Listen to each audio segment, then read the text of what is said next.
नमस्कार दोस्तों, स्वागत है आप सभी का the agri bulletin agriculture current affair classes के अंदर, जहां हम लोग डिस्कस करने वाले हैं एक एग्रीकल्चर करंट अफेयर का इंपॉर्टेंट टॉपिक।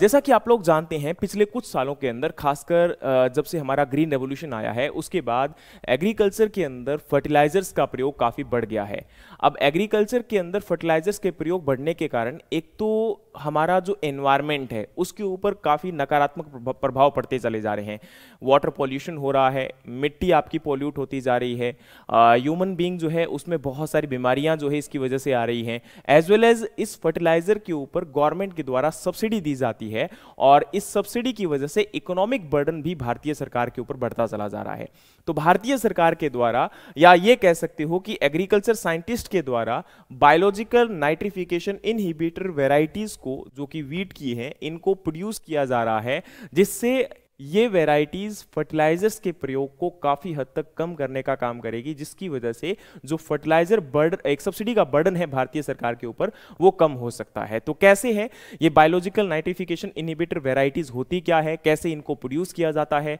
और गवर्नमेंट इसमें किस प्रकार से स्टेप ले रही है या गवर्नमेंट के कौन कौन से इंस्टीट्यूट इसमें काम कर रहे हैं, तो आइए हम इसके बारे में जानते हैं। सबसे पहले मैं बताना चाहता हूं कि फर्टिलाइजर सब्सिडी जो भारतीय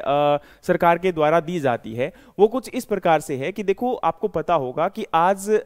जो एग्रीकल्चर है उसमें फर्टिलाइजर्स का एक इंपॉर्टेंट रोल है, क्योंकि न्यूट्रिएंट्स अगर प्रॉपरली अवेलेबल नहीं होंगे क्रॉप को तो बेटर प्रोडक्शन नहीं हो सकता।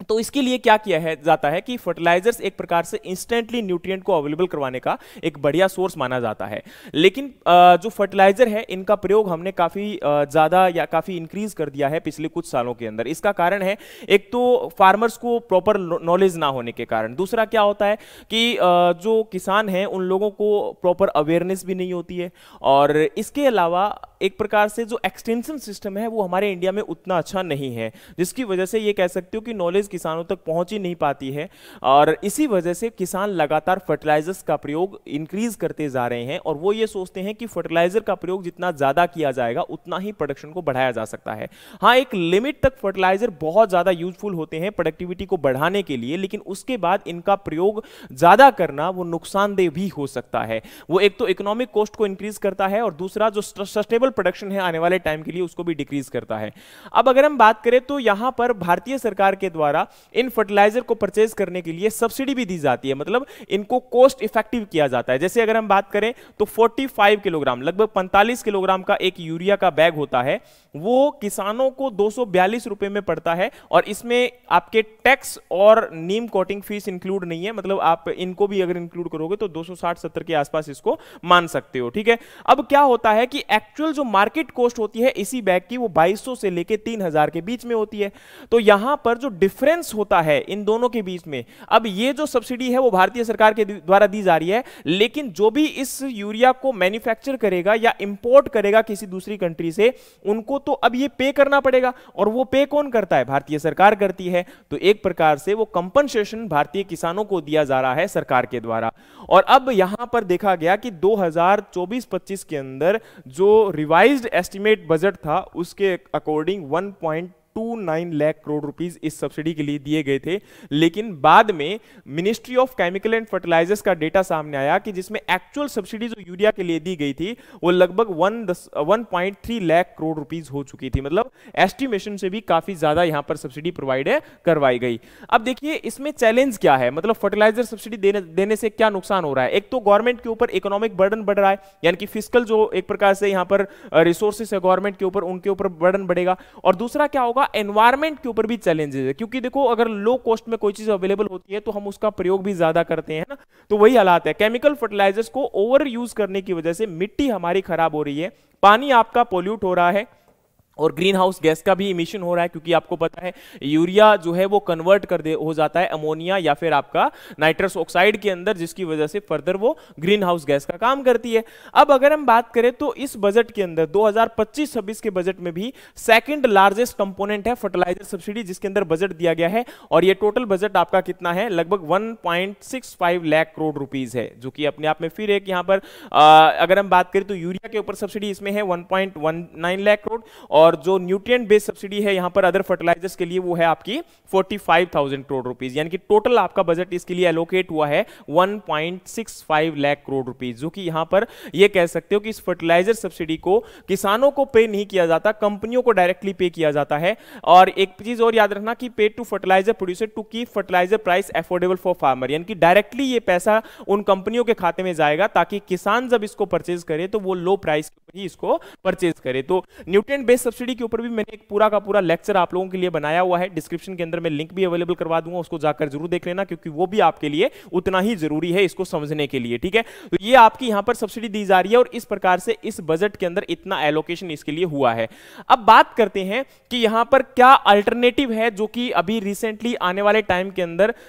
एक प्रकार से इस बर्डन को रिड्यूस कर सकता है या मिटिगेट कर सकता है। तो आपको बताना चाहता हूं कि सस्टेनेबल अल्टरनेटिव यहां पर निकाला गया है बायोलॉजिकल नाइट्रिफिकेशन इनहिबिटर या इनहिबिशन इनेबल्ड वेराइटीज, और ये वीट के वेराइटीज हैं जो कि इको फ्रेंडली अप्रोच के साथ आपके नाइट्रोजन लॉस को फर्टिलाइजर्स के द्वारा कम करने का काम करेंगी। और एक प्रकार से यह कह सकते हो कि इन क्रॉप वेराइटीज के अंदर ऐसी कैपेबिलिटीज हैं जिसकी वजह से हम सिंथेटिक फर्टिलाइजर्स के प्रयोग को कम कर पाएंगे और ओवरऑल जो एनवायरमेंट के ऊपर और आपका इकोनॉमिक बर्डन है हमारा उसको रिड्यूस कर पाएंगे। देखो डेवलपमेंट जो यहां पर बीएनआई यानी कि बायोलॉजिकल नाइट्रिफिकेशन इनहिबिशन वेराइटीज का किया जा रहा है वो कौन कौन कर रहा है। तो देखो आईसीआर यहां पर मेन एक ऑर्गेनाइजेशन के रूप में काम करेगा, इसके अलावा जीआईसी यानी कि जापान इंटरनेशनल कॉर्पोरेशन एजेंसी,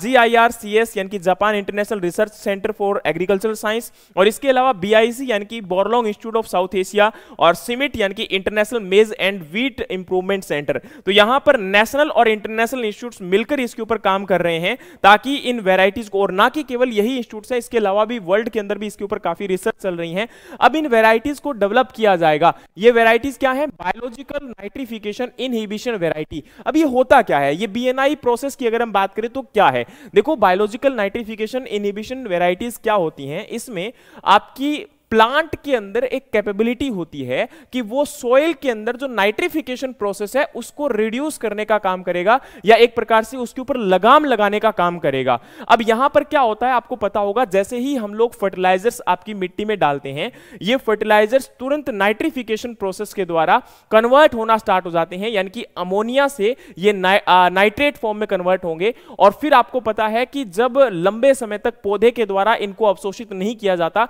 तो ये नाइट्रेट भी आपकी नाइट्रस ऑक्साइड में कन्वर्ट हो जाती है और ये नाइट्रस ऑक्साइड वोलेटिलाइजेशन प्रोसेस के द्वारा एनवायरनमेंट के अंदर लॉस हो जाती है और एक ग्रीन हाउस गैसेस का काम करती है। या फिर क्या होता है, यही न्यूट्रिएंट आपके लीच डाउन कर जाते हैं कहां पर? आपकी ग्राउंड वाटर बॉडीज के अंदर, और वहां पर आपके ग्राउंड वाटर को ये नाइट्रेट क्या करता है? पॉल्यूट करने का काम करता है। आपने मिथेमोग्लोबिनिया का नाम सुना होगा, वो भी इसी नाइट्रेट की वजह से होता है। तो अब क्या होगा कि ये प्लांट रूट जो है वो कुछ नाइट्रिफिकेशन इनहिबिटर को प्रोड्यूस करेंगी, जिसकी वजह से क्या होगा कि यहां पर आप ये कह सकते हो कि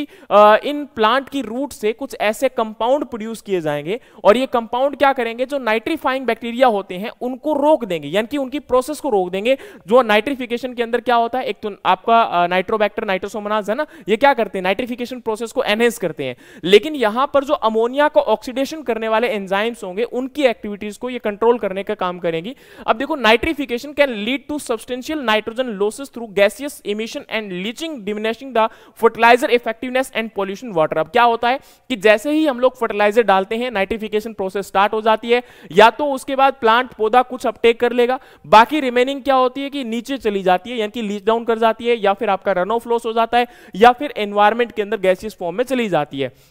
अब ये काम कैसे करेगा? तो इसका काम करने का प्रोसेस कुछ ऐसा है कि जैसे ही हम लोग यहां पर बात करेंगे तो ये जैसे फॉर एग्जांपल पौधा है और इस पौधे की ये क्या है? रूट है। तो इन रूट में से क्या होगा? अमोनिया ऑक्सीडाइजिंग बैक्टीरिया जो होते हैं और आर्किया जो है, यहां पर आपके क्या है? अमोनिया ऑक्सीडाइजिंग बैक्टीरिया है जो कि अमोनिया का ऑक्सीडेशन करते हैं, क्योंकि आपको पता होगा ये नाइट्रिफिकेशन जो प्रोसेस है वो एरोबिक प्रोसेस होती है, यानी कि ऑक्सीजन की प्रेजेंस में होती है। तो यहां पर क्या होगा कि जो इसका ऑक्सीडेशन प्रोसेस होता है इसमें जो ऑक्सीडाइजिंग बैक्टीरिया बैक्टीरिया होते हैं, इनको ये क्या कर देगा, रोक लेंगे। और रोकने की वजह से क्या होगा कि इसका तुरंत कन्वर्जन नहीं हो पाएगा, और तुरंत कन्वर्जन ना होने के कारण जैसे हमारे स्लो रिलीज फर्टिलाइजर होते हैं, उनका मैकेनिज्म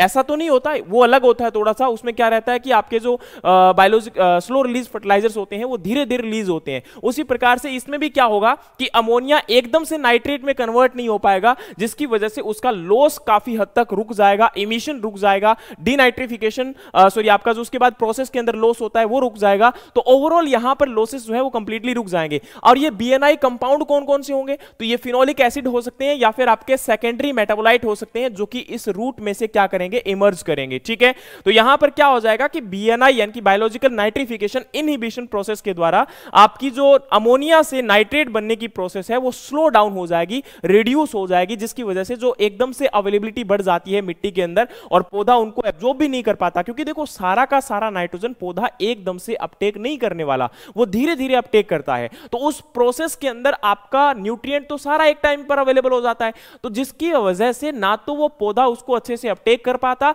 और यहां पर एफिशिएंसी जो होती है फर्टिलाइजर की वो भी कम देखने को मिलती है। तो अब अगर हम बात करें तो यहां पर आपका जो बीएनआई इनेबल्ड वैरायटीज है किस प्रकार से फायदेमंद होगी। एक तो जो हमारे फर्टिलाइजर हम लोग प्रयोग करने वाले हैं उसके अंदर आपके लॉसेस को कम करने का काम करेगा, क्योंकि मैंने अभी बताया कि नाइट्रिफिकेशन प्रोसेस क्या हो जाएगी, स्लो डाउन हो जाएगी। इससे लगभग 20 से 30% लॉस आपका कम होगा, यानी कि 20 से 30% नुकसान कम होने वाला है। और इसके अलावा फर्टिलाइजर के ऊपर जो डिपेंडेंसी है वो हमारी कम हो जाएगी, क्योंकि देखो पहले हम लोग जहां पर आपका 100 किलोग्राम फर्टिलाइजर यूज कर रहे थे तो 20 से 30% कम प्रयोग अगर हम करेंगे तो इसका मतलब है हमें 80 या 70 किलोग्राम ही प्रयोग में लाना पड़ेगा। यानी कि फर्टिलाइजर का यूज यहां पर क्या हो गया, कम हो गया, उर्वरकों का प्रयोग कम हो गया। इसके अलावा एनवायरमेंट पे भी इंपैक्ट पड़ेगा, बेनिफिट होगा, क्योंकि देखो पहले क्या हो रहा था, वही नाइट्रोजन आपकी एनवायरमेंट में जा रही थी या फिर नाइट्रेट की फॉर्म के अंदर लॉस होकर ग्राउंड वाटर में जा रही थी, और इस ग्राउंड वाटर को एनवायरमेंट को पोल्यूट करने का काम कर रही थी या सोइल को डिग्रेड करने का काम कर रही थी। तो अब वो यहां पर नहीं होगा, तो इसका मतलब एनवायरमेंट भी इंप्रूव होगा और आपकी फार्मर की प्रॉफिटेबिलिटी भी बढ़ेगी। क्यों बढ़ेगी, क्योंकि फार्मर की इनपुट कॉस्ट रिड्यूस होगी, तो डेफिनेटली यहां पर क्या होने वाला है, इसमें फार्मर को ओवरऑल प्रॉफिट होगा। इसकी इनपुट कॉस्ट रिड्यूस होने के कारण ओवरऑल जो प्रॉफिट परसेंटेज है वो आपका बढ़ जाएगा। अब इसमें यही चीज बताई गई है कि फार्मर का प्रॉफिट बढ़ेगा, एनवायरमेंट बेनिफिट होगा, नाइट्रोजन यूज एफिशिएंसी बढ़ेगी और आपकी फर्टिलाइजर के ऊपर डिपेंडेंसी है जो आपकी कम होना स्टार्ट हो जाएगी, यानी कि हमें फर्टिलाइजर्स का प्रयोग कम करना पड़ेगा। अब इसके अंदर क्या है कि जो आपका यहां पर वीट रिसर्च है इंडिया के अंदर, वो कहां और किस प्रकार से हो रही है, तो एक्चुअली में the origin of BNI wheat breeding in India lie in GIRCS CIMMYT collaboration which successfully developed pre breed BNI white line after year of research. यानी कि भारत के अंदर जो आपका यहां पर GIRCS और सिमिट मैक्सिको है, इन दोनों के कोलैबोरेशन की वजह से इंडिया के अंदर pre breed BNI wheat lines को डेवलप किया गया था या रिसर्च की गई थी। और इन लाइन को जब डेवलप किया गया तो फर्दर इनके ऊपर ब्रीडिंग एफर्ट्स अभी जो है लगाए जा रहे हैं। और इसके अंदर मेनली एक तो क्रिटिकल मीटिंग अभी रिसेंटली अगर हम बात करें तो कोलैबोरेटिव प्रोजेक्ट आपका है जो लॉन्च किया गया है, जिसमें मीटिंग हुई थी डॉक्टर सुब्बाराव जो कि GIRCS इंस्टीट्यूट के हैं और डॉक्टर अरुण जोशी जो कि बीसा इंस्टीट्यूट के हैं, और इनके द्वारा इस प्रोजेक्ट प्रपोजल को फर्दर लीड किया गया। और 11 अप्रैल 2022 के अंदर GIC के द्वारा इस प्रोजेक्ट को अप्रूव दिया गया और अप्रूव देने के बाद इसका टाइटल दिया गया था establishment of nitrogen efficiency wheat production system in Indo-Gangetic plain by the development of BNI technology. ठीक है, यानी कि यहां पर क्या है कि nitrogen efficient wheat production system को इंडो-गंगेटिक प्लेन के लिए डेवलप करना है, जिसके अंदर आपकी BNI टेक्नोलॉजी को यूज किया जाएगा। अब यहां अगर हम बात करें तो इसमें जो मेजर आपके पार्टनर हैं वो कौन कौन है, BIS है, ICR के अंडर में जो Indian institute of wheat and barley research है, central soil salinity research institute Karnal, IRI New Delhi और आपका GIRCS जापान, ये जापान का जो इंस्टीट्यूट है इनकी बात हो रही है। ठीक है, और वहीं अगर हम बात करें तो आपको पता होना चाहिए कि ये ट्रायल कुछ इस प्रकार से लगाए जा रहे हैं जिसके अंदर, अच्छा अब यहां आपको समझ में नहीं आएगा लेकिन आपको मैं एक चीज बताना चाहता हूं कि इसमें जो डोनर लाइन यूज की गई है, मतलब जिनके अंदर ये BNI आपका जो है कैरेक्टरिस्टिक्स प्रेजेंट है, तो ये डोनर लाइन जो है वो 3 है यहां पर। पहली है मुनाल, दूसरी है रोलेफ और तीसरी आपकी है वोरोबे। इन तीनों डोनर लाइन को यूज किया गया है और इंडिया के अंदर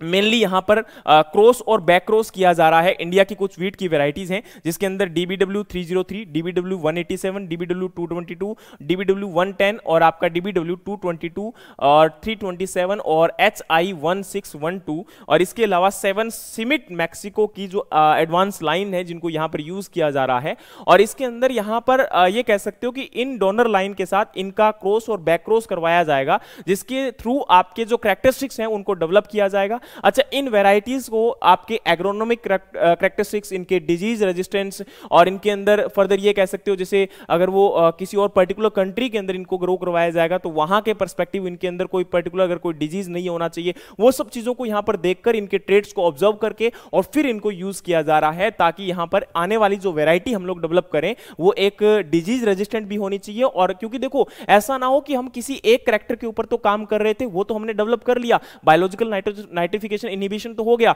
लेकिन उसमें डिजीज रेजिस्टेंस ना होने के कारण आपकी वो क्रॉप डिजीज ससेप्टेबल हो गई तो फिर वो भी दिक्कत आएगी। तो इसलिए यहां पर इन वैरायटीज को प्रॉपर्ली चेक किया गया है और इसके बाद में इनके ऊपर जो है फर्दर आपका रिसर्च किया जा रहा है, इन वैरायटीज को डेवलप किया जा रहा है। BISA began the preliminary testing and breeding of BNI line in 2020 with the launch of GICA funded project, a comprehensive breeding program involve all stakeholder comments। यानी कि यहां पर क्या है कि सभी के द्वारा मिलकर इस प्रोजेक्ट को फर्दर रन किया जा रहा है और BISA के द्वारा फर्दर आपकी टेस्टिंग जो है वो भी स्टार्ट हो चुकी है। अगर हम बात करें तो the project also conducted trials under different fertilizer level showing that BNI line performed better than non BNI line at 75% nitrogen level, proving their nitrogen efficiency. मतलब यहां पर क्या है कि ये आपका जब रिसर्च और ट्रायल कंडक्ट करवाए गए तो इसके अंदर पता चला कि जो BNI लाइन है यानी कि जिन वैरायटीज के अंदर बायोलॉजिकल नाइट्रिफिकेशन इनहिबिशन प्रेजेंट है वो ज्यादा बेटर परफॉर्म कर रही है नॉन BNI लाइन से 75% नाइट्रोजन लेवल के ऊपर। यानी कि पहले हम 100 किलोग्राम दे रहे थे तो अब हम 75 किलोग्राम नाइट्रोजन के साथ ही काम करके देख रहे हैं। तो इसमें जो BNI लाइन है वो बेटर परफॉर्म कर पा रही है, बेटर प्रोडक्शन दे पा रही है। ठीक है, अब अगर हम बात करें तो यहां पर इन वैरायटीज को या सिलेक्शन किया जा रहा है तो इसमें मेनली यही कैरेक्टरिस्टिक देखा जा रहा है कि भाई डिजीज रेजिस्टेंस होना चाहिए, बाकी इसके जो एग्रोनॉमिक कैरेक्टरिस्टिक्स हैं लाइक ग्रेन साइज वगैरह है ना उनको भी देखा जाएगा। And best performance line will be screen for, मतलब अब इनमें से जो बेस्ट परफॉर्मिंग लाइन होंगी इनको यहां पर जैसे केन्या के अंदर वीट रस्ट जो आपका UG99 है वो रेजिस्टेंस है कि नहीं है वैरायटी, बांग्लादेश के लिए स्पेसिफिकली अगर हम बात करें तो वीट ब्लास्ट है कि नहीं है, जैसे मैंने बोला कि अदर अदर कंट्रीज के पर्सपेक्टिव हम लोग इनके अंदर ये आपके जो कैरेक्टरिस्टिक्स हैं इनको भी रिसर्च करेंगे ताकि देखो अलग अलग जगह पे जब ट्रायल इनको कंडक्ट करवाया जाए तो तब इनके अंदर किसी प्रकार से भी ये डिजीज जो है वो एंटर ना कर पाए। फिर बात आ रही है कि फ्यूचर पर्सपेक्टिव, अब यहां पर फ्यूचर का क्या टारगेट रखा गया है तो by 2027 several promising BNI wheat line are expected to enter all India coordinated wheat trial। यहां पर क्या हो रहा है कि 2026-27 तक BNI लाइंस को प्रोड्यूस करने के लिए आपके all India coordinated wheat trials को आपका जो है ये कह सकते हो कि इनको एक्सपेक्ट किया जा रहा है और जिसके अंदर this mark a major step toward the main stream nitrogen efficient wheat varieties in Indian agriculture. यानी कि अगर ये सक्सेसफुल हो जाता है तो 2026-27 तक भारत के अंदर वीट की BNI लाइंस की वैरायटीज आ जाएंगी और ये ज्यादा बेटर परफॉर्म कर पाएंगी आपकी लो नाइट्रोजन अवेलेबिलिटी के साथ भी और इससे ज्यादा प्रोडक्शन हो पाएगा और फर्टिलाइजर्स का प्रयोग हम लोग कम कर पाएंगे। इसके बाद अगर हम बात करें तो BNI इनेबल्ड जो वैरायटीज हैं यहां पर इनको इंप्लीमेंट करने के लिए क्या हमें देखना पड़ेगा तो सबसे ज्यादा जरूरी है कि रिसर्च और डेवलपमेंट, यानी कि पहले तो फोकस किसके ऊपर होना चाहिए, रिसर्च और डेवलपमेंट के ऊपर होना चाहिए। फिर अगर हम बात करें तो आपका सीड सिस्टम स्ट्रेंथनिंग, यानी कि यहां पर यह है कि जो आपका सीड है उसकी अवेलेबिलिटी और एसेसिबिलिटी हर किसान के पास अवेलेबल हो पाएगा, तभी तो यहां पर है ना कि वो आपका प्रोडक्शन इतना अवेलेबल है कि नहीं है ना, क्योंकि अब मान के चलिए डेवलप तो कर लिया लेकिन हम 2 किसानों को ही दे पा रहे हैं, बाकी किसी को दे ही नहीं पा रहे, तो फिर क्या फायदा हुआ। और वहीं एक बात और आती है कि पॉलिसी सपोर्ट, यानी कि गवर्नमेंट भी इसमें इंसेंटिव प्रोवाइड करवाए ताकि इन वैरायटीज को जल्दी अडॉप्ट किया जा सके और आपका प्रोड्यूस किया जा सके। और इसके साथ साथ में एक्सटेंशन सर्विस, यानी कि प्रोड्यूस होने के बाद फार्मर को इनके बारे में अवेयर किया जाए और एक्चुअली में किसान ऐसा ना करे कि इसके अंदर पहले की वैरायटीज के मुताबिक ही फर्टिलाइजर डालते चले जाएं और फिर कोई फायदा नहीं होने वाला। यानी कि किसानों को भी फर्दर गाइड करना पड़ेगा कि भाई इन वैरायटीज को आप कम फर्टिलाइजर के साथ भी ग्रो करवा सकते हो, उनको डेमोस्ट्रेशन के द्वारा समझाया जाए, बताया जाए और उनके फील्ड्स के ऊपर आपके फील्ड ट्रायल भी कंडक्ट करवाए जाएं ताकि वो इन चीजों को फर्दर एक्सेप्ट कर सकें। अब बात करें तो ग्लोबल साइंटिस्ट कोलैबोरेशन जो है यहां पर BNI ट्रेड इंटीग्रेशन के लिए जो है मेनली काम कर रहे हैं, एक तो वीट, सोरगम और पैडी वेराइटीज के लिए, यानी कि यहां पर जो बायोलॉजिकल नाइट्रिफिकेशन इनहिबिशन ट्रेट है वो इन वीट, सोरगम और जो आपकी पैडी क्रॉप है इनके ऊपर काम चल रहा है। इन वेराइटीज को यहां पर वीट के लिए या सोरगम के लिए या फिर आपका पैडी के लिए डेवलप किया जा सका है। और यहां पर अगर हम बात करें तो 5th BNI international consortium biennial meeting conduct करवाई गई थी 3 और 6 आपके 2024 दिसंबर के अंदर। और इस इवेंट की अगर हम बात करें तो 5th BNI international consortium biennial meeting नाम दिया गया था, और वेन्यू यहां पर कहां पर था, इंटरनेशनल कांग्रेस सेंटर इपोकेल तसुबा यानी कि जापान के अंदर ये मीटिंग कंडक्ट करवाई गई थी, जिसका मेन पर्पस था कि एक तो यहां पर BNI जो रिसर्चर्स हैं वो आपस में एक दूसरे के साथ डिस्कस कर सके। तीसरा यहां पर है कि करंट रिसर्च में क्या अपडेट चल रही है और फ्यूचर की क्या स्ट्रेटजीज हो सकती है ताकि इन वेराइटीज को और बेटर तरीके से प्रोड्यूस किया जाए। और प्राइमरी जो है यहां पर किस वेराइटी के ऊपर फोकस हो रहा है, आपकी व्हीट वेराइटीज के ऊपर फोकस किया जा रहा है। ठीक है, अब अगर हम बात करें तो इंडियन साइंटिस्ट की कौन कौन सी टीम है जो इसके ऊपर काम कर रही है, तो Indian delegation was led by professor Arun के जोशी जो कि मैनेजिंग डायरेक्टर हैं बीसा के, और दूसरे हैं आपके TR शर्मा जो कि डिप्टी डायरेक्टर हैं जनरल आपके क्रॉप साइंस ICR के। और वहीं अगर हम बात करें तो अदर इंडियन पार्टिसिपेंट्स इसमें इंक्लूड हो रहे हैं आपके RK Yadav, SC Bhardwaj, CN Mishra, PK Bhati और आपके MK विश्वकर्मा जी। ठीक है, और यहां पर जो RK यादव जी हैं ये डायरेक्टर हैं CSS यानी कि central soil salinity research institute जो करनाल के अंदर उपस्थित है। अब इसके अलावा बात करें तो engagement in crop sustain program, यहां पर 6 दिसंबर 2024 को ये एक इवेंट ऑर्गेनाइज किया गया था जिसके अंदर मेनली है कि participation in the crop sustain, participation in global BNI wheat mission, global give tech linkage in Tsukuba Japan के अंदर एक प्रकार से ये पार्टिसिपेशन प्रोग्राम आपका रन किया गया था, जिसका मेन टारगेट ये था कि एक तो ग्लोबल पार्टनरशिप इसके ऊपर कंडक्ट करवाई जाए, दूसरा है कि जितनी भी रिसर्च अभी इसके अंदर चल रही है तो एक दूसरे के साथ शेयरिंग किया जाए, कोलैबोरेशन के अंदर काम किया जाए ताकि जल्दी से जल्दी इन व्हीट वेराइटीज को प्रोड्यूस किया जा सके और मार्केट के अंदर इनको लाया जा सके ताकि किसान इनका प्रयोग करके कम से कम फर्टिलाइजर्स का प्रयोग करके और ज्यादा बेटर प्रोडक्शन कर पाए, यानी कि फर्टिलाइजर्स के ऊपर हमारी डिपेंडेंसी को कम किया जाए। तो ये एक अच्छा स्टेप है और पार्टनरशिप के साथ आने वाले टाइम के अंदर अगर वेराइटीज को डेवलप किया जाता है तो आने वाले टाइम के अंदर हमें कम फर्टिलाइजर के साथ अच्छी उत्पादन अगर मिलेगा तो किसान के लिए भी फायदा होगा, उसकी कॉस्ट यानी कि एक प्रकार से इनपुट कॉस्ट बचेगी, ओवरऑल प्रॉफिट उसको होगा, और आपका जो एनवायरमेंट का लॉस हो रहा था, सोइल का डिग्रेडेशन हो रहा था, वाटर पॉल्यूशन हो रहा था, और सस्टेनेबल एक बेटर प्रोडक्शन हम लोग यहां पर कर पाएंगे। तो वाकई में ये चीज एक बहुत इफेक्टिव हो सकती है। तो ये हमारा पूरा आज का सेशन था, उम्मीद है कि आपको यहां पर जानकारी समझ में आई होगी। तो इसके बेसिस पर आपके एक्सपेक्टेड क्वेश्चन जो है वो क्या बन सकते हैं, तो सबसे पहले आप लोग देख सकते हो स्क्रीन के ऊपर पहला क्वेश्चन है, in the union budget 2025-2026 what is the amount of allocation for urea subsidy under the fertilizer subsidy component. देखो मैंने अभी यहां पर क्वेश्चन क्या पूछा है कि यूनियन बजट 2025-26 के अनुसार आपका अमाउंट कितना एलोकेट किया गया है यूरिया सब्सिडी के लिए। अब आपको पता होगा टोटल फर्टिलाइजर सब्सिडी कितनी दी गई है, तो आपका लगभग 1,65,000 करोड़ है, लेकिन उसमें से जो यूरिया की सब्सिडी है वो कितनी है, 1.19 लाख करोड़ रुपीस है। ठीक है, तो अगर आप आंसर इसका कर पाए हो तो अच्छी बात है कि इसका मतलब आपने सेशन अच्छे से देखा है, अगर नहीं देखा है तो इसका मतलब आप लोग अभी बहुत पीछे हैं, तो देखना स्टार्ट करिए अच्छे सेशन को। ठीक है, फिर हमारा अगला क्वेश्चन है, अगला क्वेश्चन जल्दी से आंसर करिएगा। Considering the government efforts to ensure the availability of urea at low cost to farmer, what is the regulated MRP for 45 kilogram bag of urea excluding taxes and neem coating charges. मतलब यहां पर पूछा गया है कि government के द्वारा subsidy देने के बाद आपका जो 40 किलोग्राम बैग है यूरिया का, उसके अंदर हम आपके टैक्स और नीम कोटिंग यूरिया चार्जेस को एक्सक्लूड कर दें तो वो कितने का पड़ता है। तो आपको बताया था अभी मैंने 305 होगा, 242 होगा, 268 होगा, 200 होगा या फिर आपका 265 होगा। तो इसका आंसर यहां पर क्या होने वाला है, 242 रुपीज पर बैग, यानी कि 242 रुपए पर बैग। फिर हमारा यहां पर अगला क्वेश्चन है, what is the term used to describe the natural ability of certain plant particularly specific genotype to inhibit the soil nitrification by releasing the compound from their root that suppress the nitrifying bacteria, thereby reducing the conversion of ammonia to nitrate। यहां पर क्या बोला गया कि अब एक term यहां पर डिस्क्राइब कर रही है कि कुछ पौधों के अंदर एक स्पेसिफिक जीनोटाइप है जो कि सोइल नाइट्रिफिकेशन जो प्रोसेस होती है उसके